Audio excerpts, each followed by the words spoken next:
Pour les jeux de cartes différents que nous allons faire, et il y en a certains au niveau 1 que vous allez faire. Au niveau 2, vous allez faire tout ce que les niveaux 1 vont faire, bien sûr. Mais en plus, les niveaux 2, vous allez en avoir d'autres.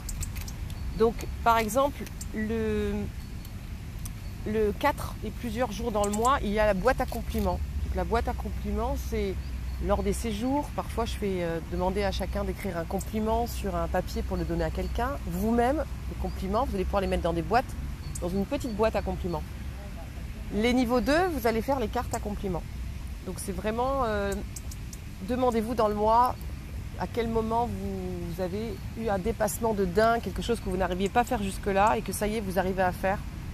Quelque chose, vous êtes vraiment content de vous et vous pouvez vous dire ça me rend plus fort, ça je me sens mieux, donc je l'écris pour ne pas l'oublier. Parce que dans les moments où ça ne va pas, on a tendance à oublier tout ce qu'on a fait de super. La carte valeur, elle est réservée pour les niveaux 2. La carte croyance maternelle et la carte croyance paternelle. Vous ne serez pas obligé de la faire les niveaux 1, ça peut être bien. Mais vous ne serez pas obligé de le faire parce que ça, on va encore travailler dessus et ça risque de trop vous déstabiliser. Donc je ne vous pousse pas à la faire. Les niveaux 2, ça serait vraiment bien de le faire. Quand vous n'arrivez pas à la faire les niveaux 2, c'est qu'il y a un dossier qui est délicat, donc vous ne prenez pas la tête non plus. C'est quand même des cartes qui bousculent.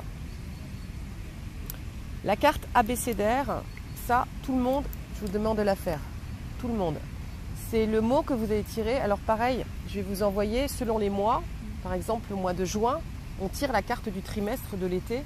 Donc au mois de juin, la carte à faire, c'est sur votre mot tiré pour l'été. En juillet, ça sera peut-être l'aide pour l'été. Ou ça pourrait être l'aide de l'année. Puisqu'on a passé un semestre déjà d'expérience par rapport à nos cartes qu'on tire à l'année et nos aides. Pour se rappeler qu'on avait tiré une aide, ça peut être sympa justement en juillet de faire une carte pour la carte des mots de l'abécédaire qui soit plutôt, mais ça pareil, j'ai tout détaillé pour chaque mois, quelle carte vous allez faire prioritairement. Vous pouvez ne pas avoir envie de faire cette carte-là parce que vous allez peut-être avoir envie de faire la carte qui concerne ce mois-là, votre carte du trimestre ou votre carte anniversaire ou la carte d'un séjour. Faites la carte qui vous touche le plus. Moi, je donne une indication, mais vous pouvez sortir des clous quand c'est comme ça, pour au moins avoir vraiment une carte qui vous touche, en vous disant ça, je ne veux pas l'oublier, c'est important, cette fois-ci, j'ai mis le nez dessus, je m'en suis rappelé, mon expérience me le montre, la vie n'arrête pas de le mettre devant le nez, c'est ça que je ne vais pas oublier, donc j'en fais une carte comme ça. La carte message du corps, je vous conseille d'en faire une tous les mois, tous. C'est le message principal que vous avez reçu, qui est revenu, parce qu'on voit bien que les messages reviennent. Donc essayez de vous dire, tiens, quel est le message qui peut ressortir de mon seul soin que j'ai reçu ou des plusieurs soins que j'ai reçus en échange Reiki, lors d'un séjour avec Marie-Laure ou avec ma marraine. Si vous n'arrivez pas à en faire une phrase, et bien justement, dans le coaching, ça sert l'occasion de dire, voilà, j'arrive pas à trouver une phrase et ça, justement, ça permettra de travailler ce que le corps essaye de vous montrer et que vous n'avez peut-être pas réussi au point de ne pas en faire une synthèse dans le message. Donc la carte corps est importante à faire pour tout le monde. La carte masque d'ego, c'est réservé vraiment pour les niveaux 2. Donc c'est le comportement d'ego que vous avez eu dans le mois, le masque que vous avez réussi à justement démasquer. Et faites-en une carte, dessinez un petit bonhomme, ça serait bien, qui représente cet ego-là. Alors moi j'ai fait une carte d'ego sur le contrôle. Donc je l'ai fait avec le code couleur jaune. Et puis j'ai détaillé en dessous du mot contrôle tous les comportements que j'ai repérés dans lesquels j'ai identifié comme étant une volonté de contrôle, du style je maîtrise, j'explique à quelqu'un d'autre à quel point je maîtrise, à quel point je veux tout planifier ou je veux tout planifier. Et puis j'ai indiqué aussi ce qui se passe en fait en moi à ce moment-là. J'ai une sensation pas agréable dans le plexus et puis surtout je m'ennuie moi-même et je me fais terriblement suer. Ensuite, il y a la carte glandouille et la carte bien-être. Carte glandouille et carte bien-être, c'est à faire tous les week-ends. Carte glandouille le samedi, carte bien-être le dimanche. J'ai mis la carte glandouille le samedi pour vous habituer en commençant votre week-end à commencer par vous reposer, à vous détendre. à vraiment ne pas enclencher, il faut que je aille me faire masser, il faut que je fasse du yoga. J'ai eu une semaine de travail, le samedi je décompresse. Il s'est passé des choses importantes, le samedi je glande, je lâche prise. J'intègre ce que j'ai compris, donc c'est pas la peine que je me mette la rate au courbouillon ou c'est pas la peine que je m'oblige à faire un truc bien. Justement, l'idée c'est de ne rien faire, de rien programmer et voilà, d'être dans cet état d'esprit-là pour pouvoir ne pas se fouetter si vous avez prévu des tonnes de choses et que vous devez les annuler.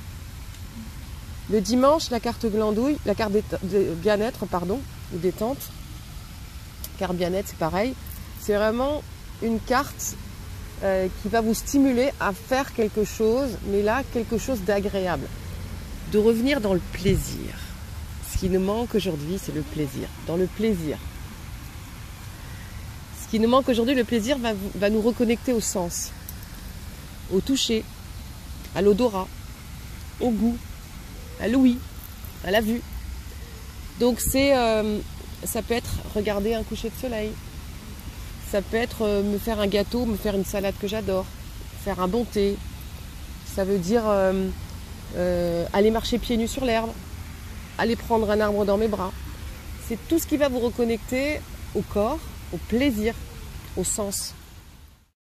J'avais dit que dans le jeu, alors je ne sais pas si justement c'est dans le jeu bien-être, qu'on allait pouvoir mettre justement une technique qui marche. Par exemple, un accord Toltec qui vous parle et où vous dites tiens ça je voudrais pas l'oublier. Donc dans ces cartes bien-être, c'est comme je le disais tout à l'heure, c'est vraiment des choses que vous avez expérimentées qui ont marché sur vous parce que il y a plein de gens qui disent faites du Reiki, faites du Ho'oponopono, ils l'ont pas forcément vécu sur eux et surtout ça n'a pas marché sur entre guillemets sur la durée.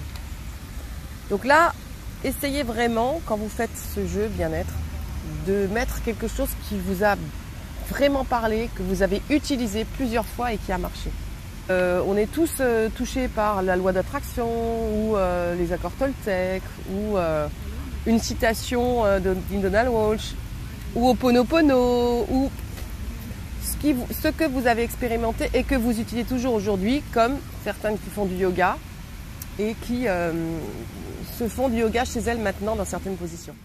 Donc en gros, dans le mois, ce qui est surtout important à faire pour tout le monde, c'est la carte détente et la carte glandouille, le message du corps et la carte du mot de l'abécédaire. Ça, c'est vraiment fondamentalement ce qui est important. Les compliments avec la boîte à compliments pour le niveau 1, la carte compliments pour le niveau 2 et pour le niveau 2 en plus, il y a la carte masque de l'ego, la carte valeur, la carte des croyances paternelles et des croyances maternelles héritées. Vous avez désormais toutes les infos et les consignes pour créer votre propre jeu divinatoire. Ça veut dire qu'en un semestre, vous aurez un jeu de 78 cartes. Enjoy!